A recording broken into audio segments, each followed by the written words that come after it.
The administrative profession holds both routine and unexpected demands throughout each day. Due to each role being unique, much like your thumbprint, there's no manual that makes it black and white or a no brainer. However, having transitioned from the profession myself turned specialized headhunter, I've been blessed with over 2,500 one on one connections with admins living this profession each day. They've shared with me remedies, ideas, and hilarious moments which could help others transition from, and I air quote, the word island, in which we feel and see ourselves living, to a place of community. Each PS episode, of which I'll let you know, PS stands for permission slip, not postscript. These episodes will deliver thought provoking moments to help you navigate your admin world. Let's get to today's topic. Hello, everyone, and welcome to a PS episode. I've been spending a significant amount of time, several months, really, truthfully, it all started in April of 2020. I am recording this on Saturday, January 2nd of 2021.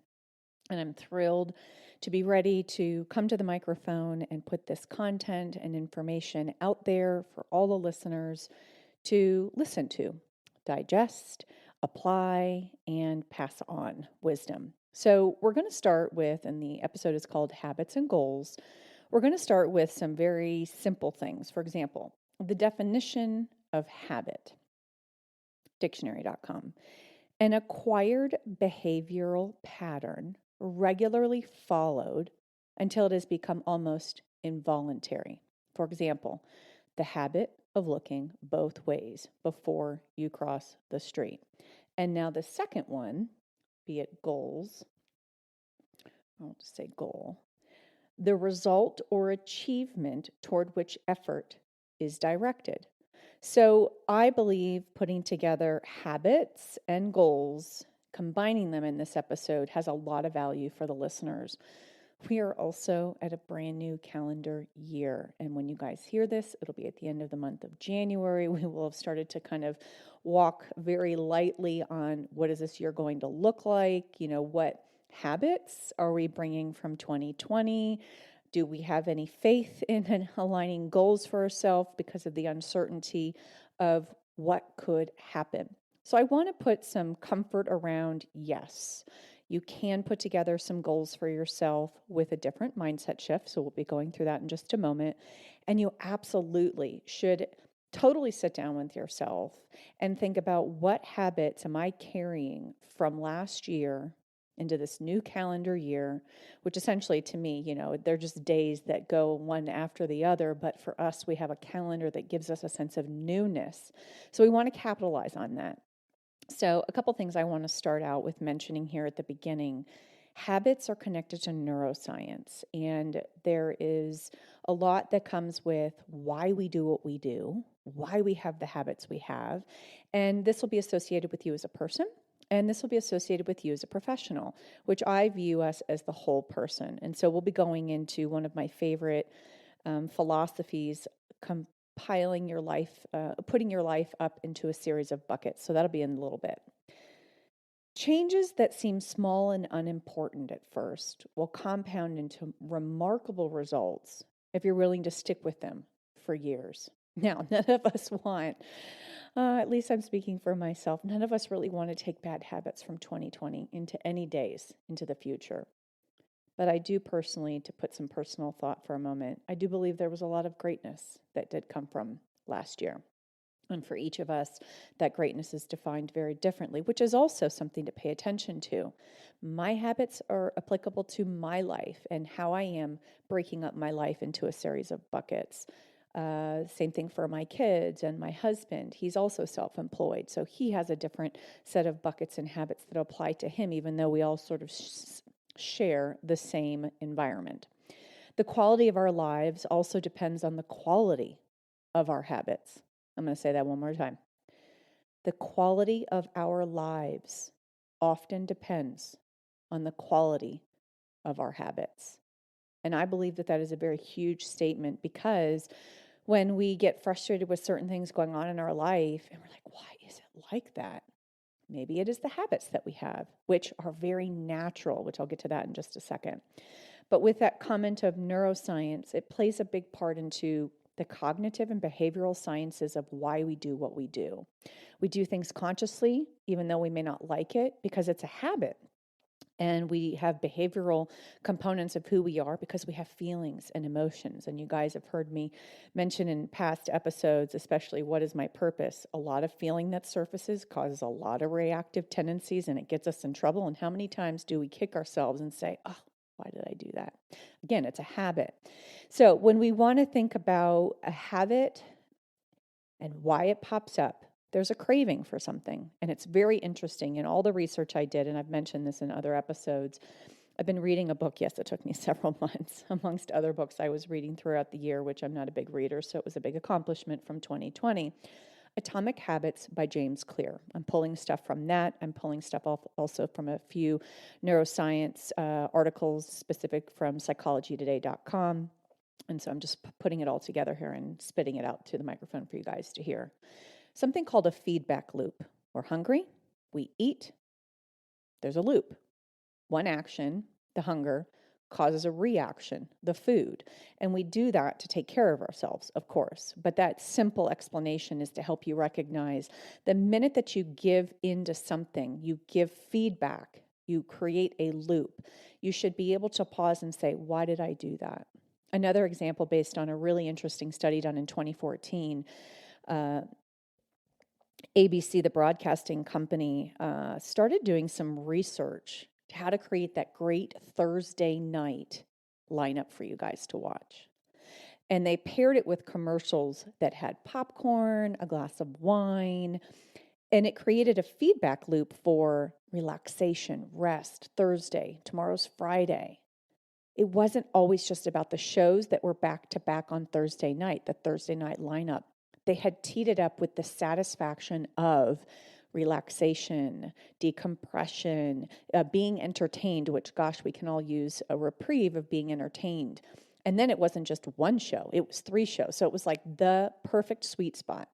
That's a feedback loop. And so think about when you're doing things that are negative, what's happening that causes me to reach for something? That's a habit.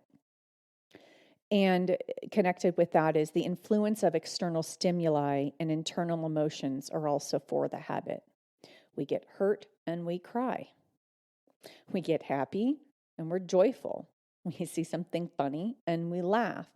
And so in putting all of this together for you guys today, it was really to just put some extra attention into an area of why we do what we do. And it was really fun to do all of this because I'm always thinking about how am I moving in my world? And it really helps me recognize when things are happening as well as when things are not happening.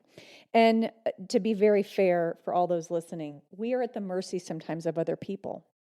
And that is extremely important to recognize and to say, am I unable to achieve something because I'm at the mercy of someone else? And for us type A's, as you've heard me mention, I'm a lowercase a on the majority. I've offered myself some more grace with the fact that I'm at the mercy of other people.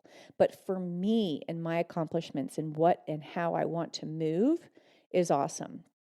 So transitioning to the next thing, once we know ourselves, once we recognize those triggers, you're able to understand why habits exist. And habits are the compound interest of self-improvement.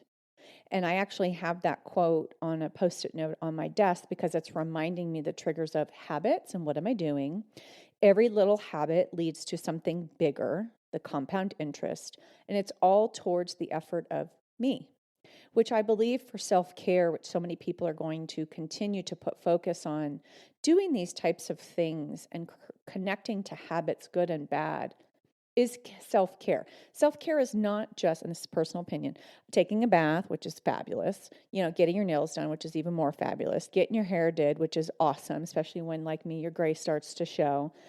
But self-care is also your habits. Self-care is also, recognizing boundaries, which I have a little part that we'll get to in just a moment. I got a lot of notes for today. I'm excited. So when we also think about the habits that our leaders have, so let's go to the professional side. Many leaders are faced with making decisions and receiving and processing information on a constant basis.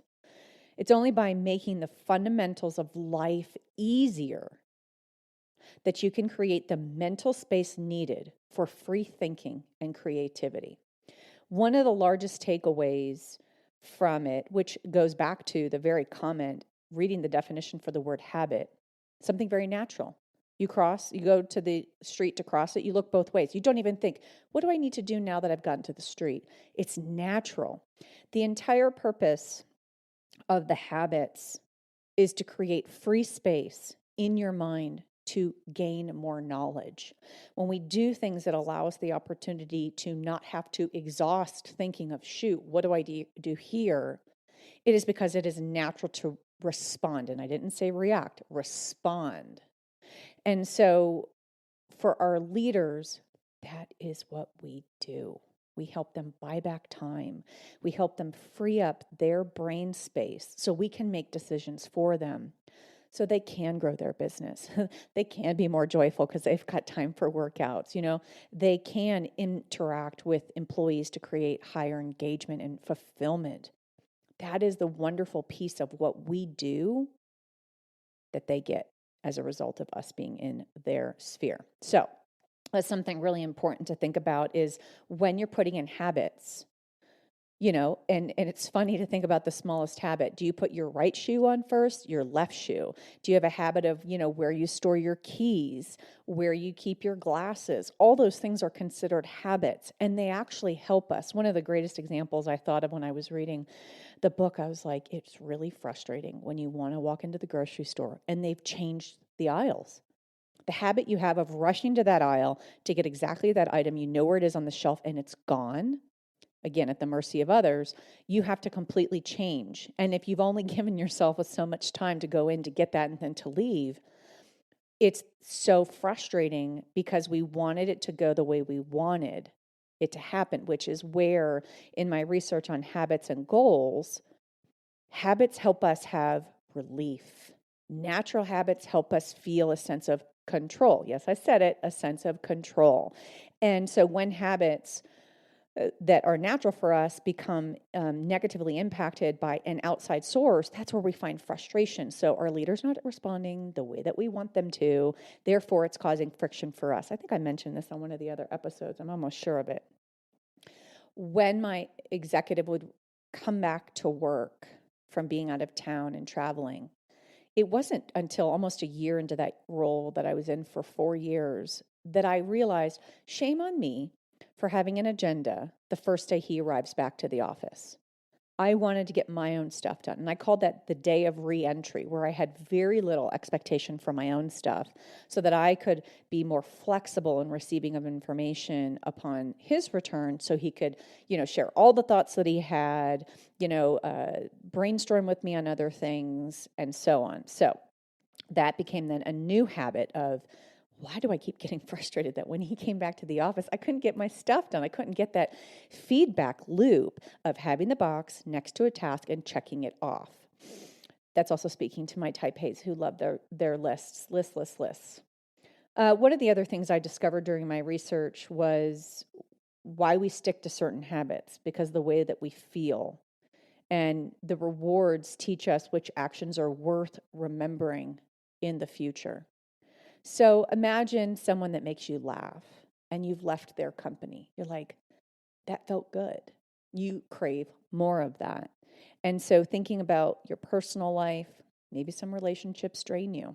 Maybe that's kind of a focus for you this year. You owe it to yourself to recognize what relationships should have access to your time, which is limited. Okay, moving on to the next thing. One of the great confirmations in doing my research was many people think they lack motivation when what really holds them back is clarity. It's going to be a fun part.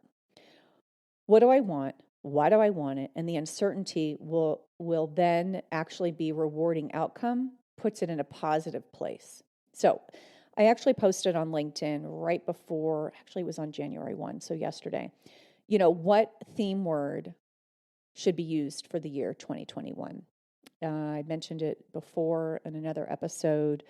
My theme word for 2020 on the first day of that year, well before any of the um, magic, if you will, impressive chaos and so on of the year showed up, my word was grace. And wow, it absolutely paid off. And I declared for myself, I put a cute video together on Instagram and showed it on LinkedIn too. My word for this year is harmony. And that's a little vague. What does that actually mean? This woman wonderfully shared that her word was thrive. And I was like, that's fantastic.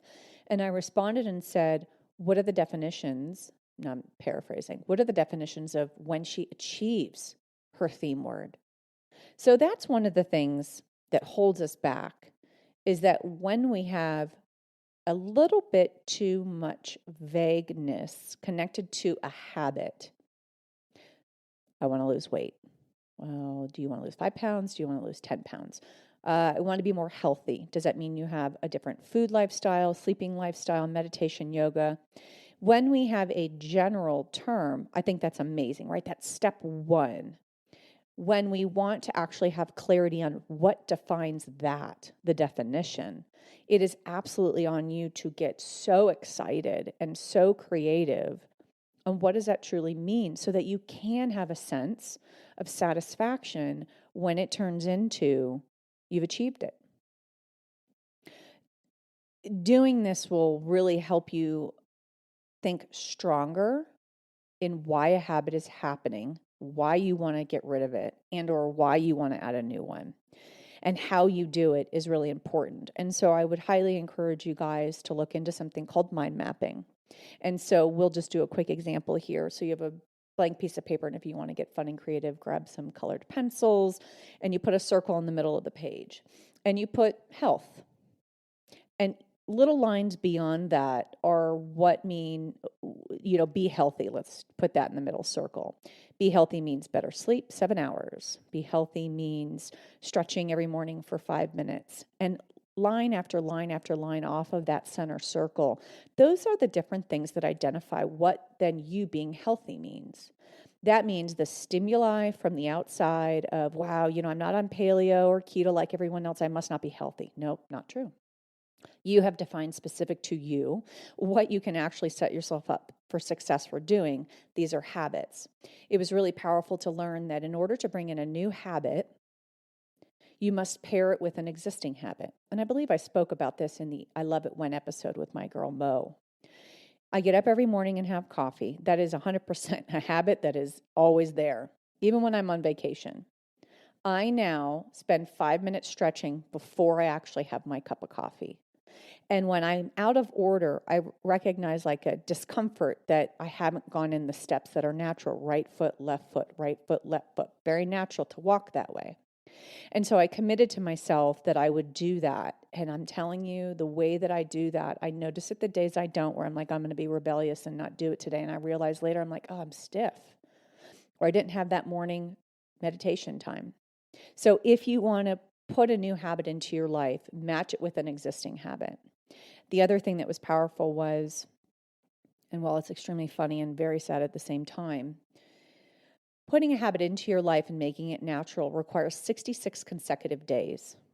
And the reason it's funny is because how many months did we have of COVID in 2020, of constant lockdowns, mask wearing, all of those things that required us to do this new habit, that now it's almost natural, well beyond 66 days. So if you want to prove to yourself that you're capable of doing things, sadly, funny, but true, but real, reality, we did it.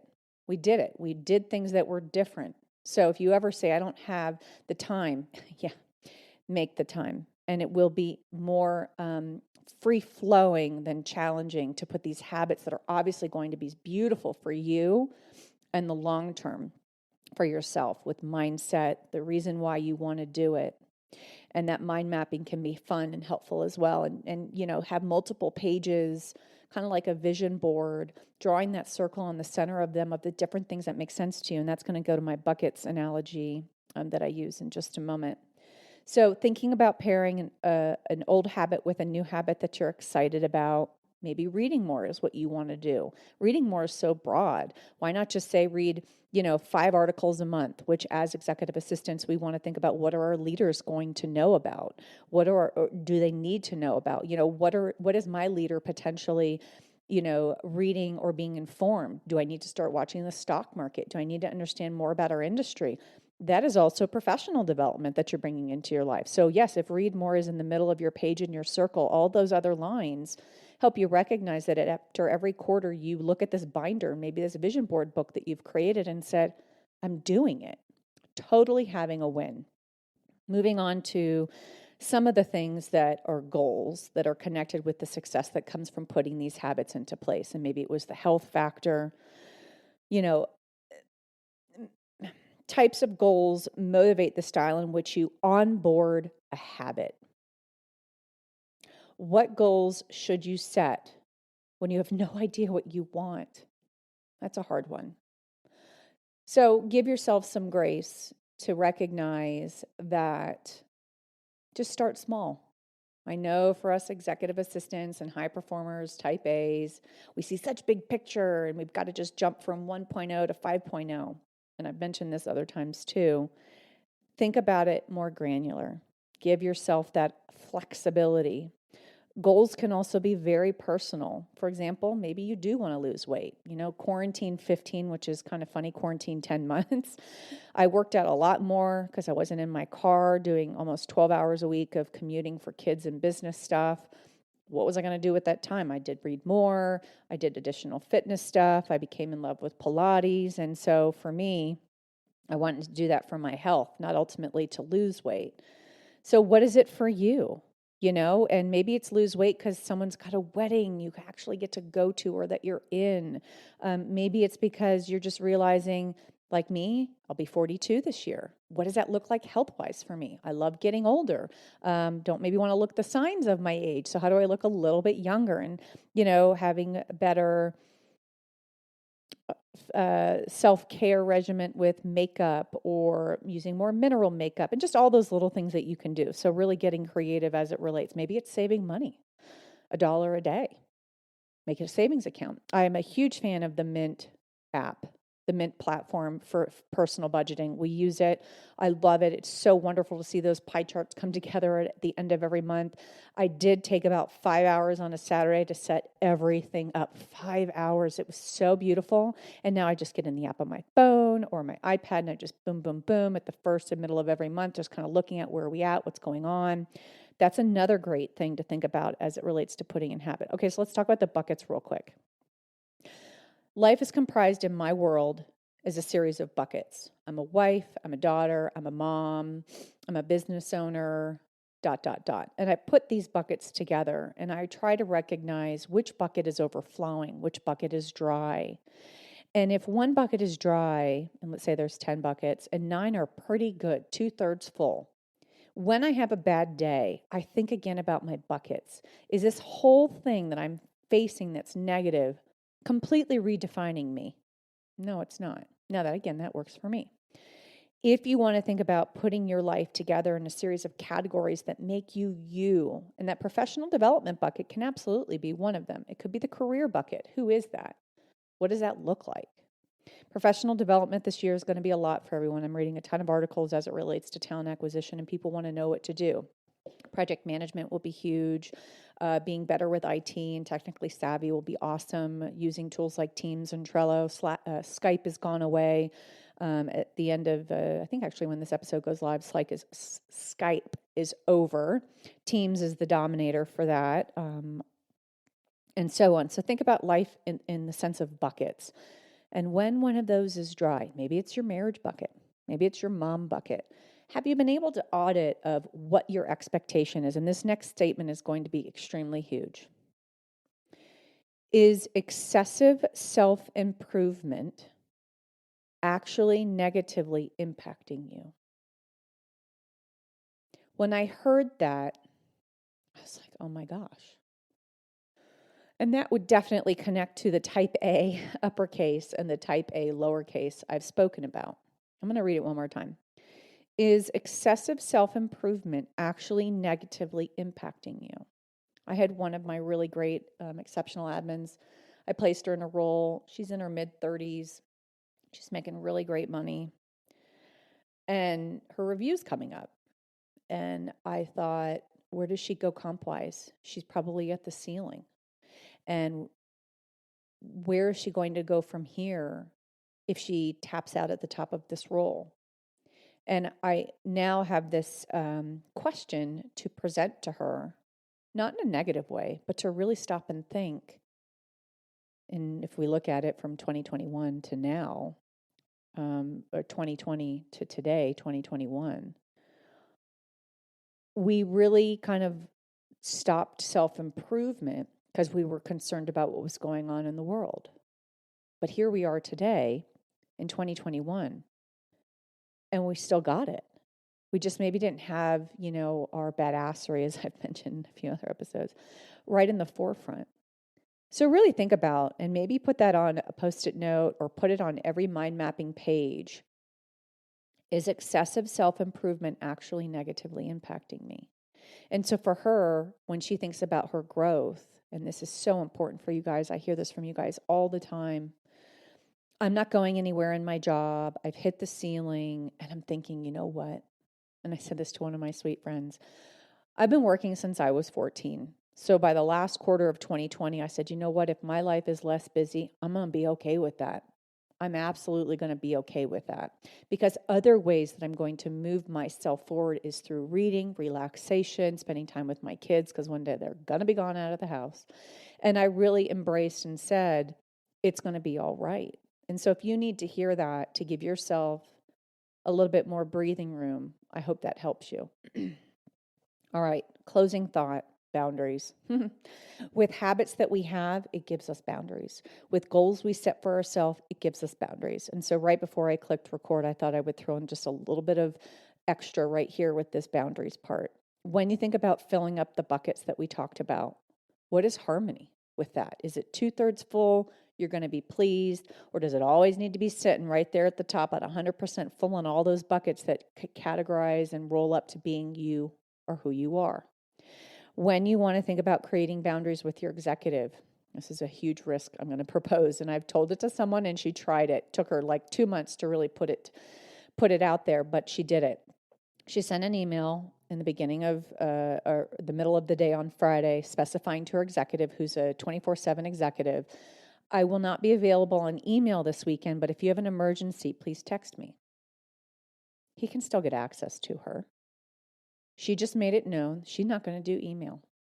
Why not think about sending that for yourself? Setting a boundary if it's an emergency. Now, when you specify to your executive, this is managing up. When you specify it's an emergency, they realize when they're about to text, they do actually pause and say, is this an emergency? And if not, they'll send you an email. That is extreme leadership, and I highly propose some of you to think about that when it comes to boundaries. I also want to think about sometimes overworking does not mean that we are more productive. And so when you spend time thinking of habits, when you spend time thinking of career and job goals, are you exhausting yourself? Again, to that comment, is excessive self-improvement actually negatively impacting you? And if it is, own it and say, I've got to make a change here. I've got to make a change here. One of the biggest things too, when we think of boundaries, is that feedback loop, instant gratification. Man, does that feel good. And when you want to make your list of to-dos, and I surely hope everyone that listens to this loves pen and paper and writes things down. I'll be doing another episode in the future about the importance of writing stuff down based on an amazing study done by 2 colleges in California. Typing stuff means you type it verbatim, and the retention of that information is actually less than the handwriting. So I'll just give you a little teaser for it right there. You need to get that instant gratification of writing stuff down. And for those that are listening going, who doesn't write stuff down? Yes, I've talked to people that don't write stuff down. It's been like, wow, really? You've got to write stuff down. Writing stuff down and checking it off. That will give you that sense of feeling productive. That will also give you a sense of boundaries of, it's 9:00 on a Tuesday night. Do I really need to be working right now? Do I really need to be opening my phone to check email? It's my fault if I do that. If you truly can look at the end of your workday, the things that you were able to get done, shut it off. Boundaries, shut it off. So in hindsight, stay productive, but be observant of how your productivity is going. Then, if you're looking at your productivity with adding new habits, setting some goals, meeting those goal markers, have you progressed? Yes, you have, which would be amazing.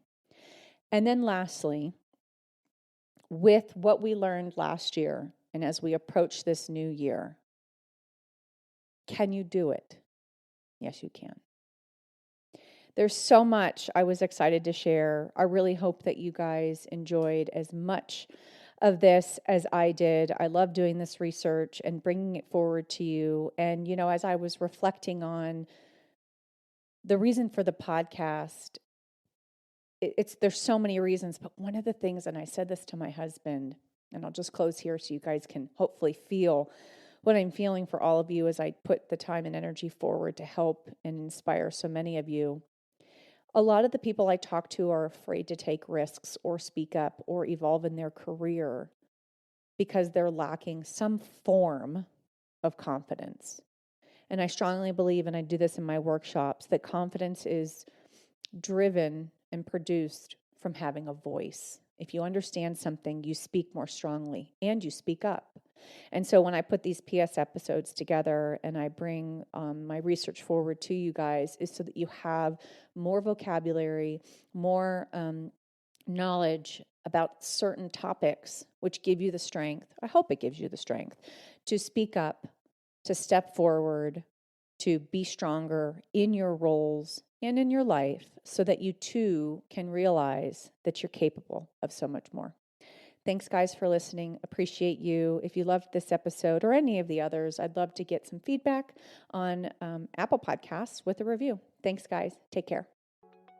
Thanks for sharing a little bit of your time with me and allowing me the opportunity to inspire you. My intention with the PS episodes are for you to rediscover why you're in this profession and continue to love it. Have a great day.